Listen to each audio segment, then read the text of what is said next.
हा एक असा विषय आहे की ज्याच्यामध्ये पाणी फाउंडेशन अनेक वर्ष काम करते आणि बऱ्यापैकी आपल्याकडे याच्याबद्दल अनेक अशी माणसं आहेत की ज्यांना खूप ज्ञान आहे, नॉलेज आहे की हे कसं करावं, कुठे करावं, काय केल्याने चांगला रिझल्ट येईल, त्यासाठी शासकीय योजना काय आहेत, कोण चांगली माणसं आहे ज्यांना आपण याच्यासाठी जोडू शकतो, ही माहिती बऱ्यापैकी आपल्या टीमकडे आहे.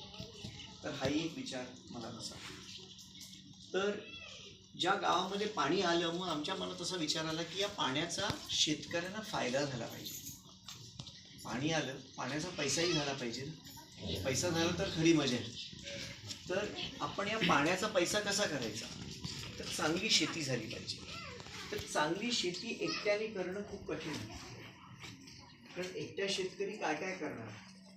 डेपो पण त्यांनीच बनवायचा, लष्करी खत पण त्यांनीच बनवायचा, गांडूळ खत पण त्यांनीच करायचं, जीवामृत पण त्यांनीच करायचं, हात कोळपं पण त्यांनीच चालवायचं, जनावरांच्या धाराही त्यांनीच काढायच्या.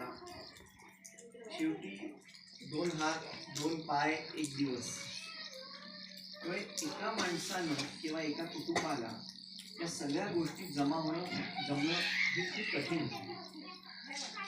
पण जर गट एकत्र आला आणि गटाची ताकद एकजूट निर्माण झाली तर गटामार्फत अनेक प्रश्न आपण कदाचित सोडू शकतो जो एकटा शेतकरी सोडू शकतो. एक शेतकरी खूप कठीण, सगळे शेतकरी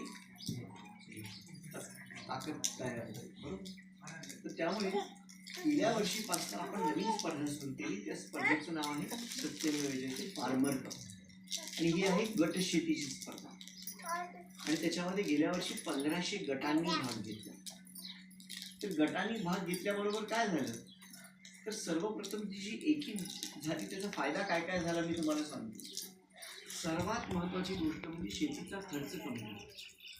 कारण आपण निविष्ठा जेव्हा एकत्र विकत घेतो, आता दादांनी सांगितलं की 2021ची बॅग आपल्याला 2000.